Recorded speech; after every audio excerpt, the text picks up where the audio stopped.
Quel est le minimum irréductible et pourquoi avez-vous élaboré cette leçon? Je pense que l'écriture est si profonde que nous ne pouvons jamais mesurer sa profondeur. C'est une révélation de l'infini. Étant limités, nous ne pouvons même pas sonder l'infini. La seule façon de connaître l'infini, c'est ce qui nous est révélé par l'infini lui-même. Mais en même temps, je pense que l'écriture et l'évangile sont si simples Mhm. qu'ils peuvent être compris par un enfant.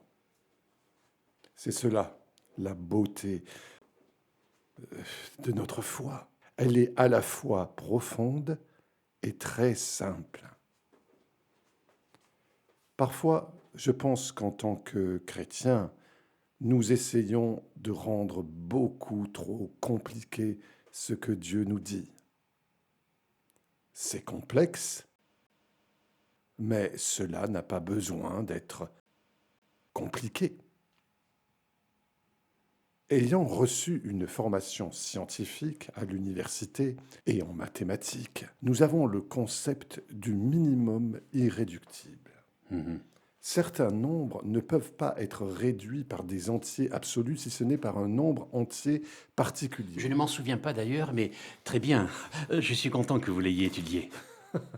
Nous appelons cela le minimum irréductible.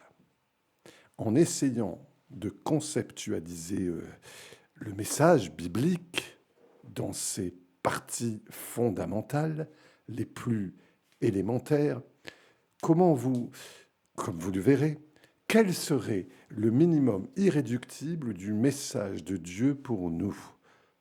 Comment nous devrions vivre? Et c'est de cette manière qu'est née l'idée. Bien, évidemment, cela vient du résumé de Jésus, y compris d'ailleurs celui de Paul. Dans le Nouveau Testament, Jésus et Paul font le résumé de l'Ancien Testament, de ce que Dieu nous y dit. Quelle est son attente envers nous? Cela se résume à ces deux choses. Aimez Dieu de tout votre cœur, de toute votre âme, de toute votre force, de tout votre esprit et votre prochain comme vous-même. Pourtant, souvent quand nous considérons l'Évangile comme étant le grand commandement, quand nous le résumons, il est intéressant de voir dans cette leçon que Jésus et Paul le résument davantage. Oui, c'est incroyable. Je ne l'ai jamais su jusqu'à ce que vous me l'appreniez, Bob, qu'on peut le réduire davantage. Oui, oui, Et juste la puissance de Dieu, prendre sa parole infinie et la résumer, jusqu'à ce que vous ayez ce minimum irréductible qui le résume. et quand nous comprenons ce que c'est, cela nous donne un point de départ pour vraiment être un serviteur.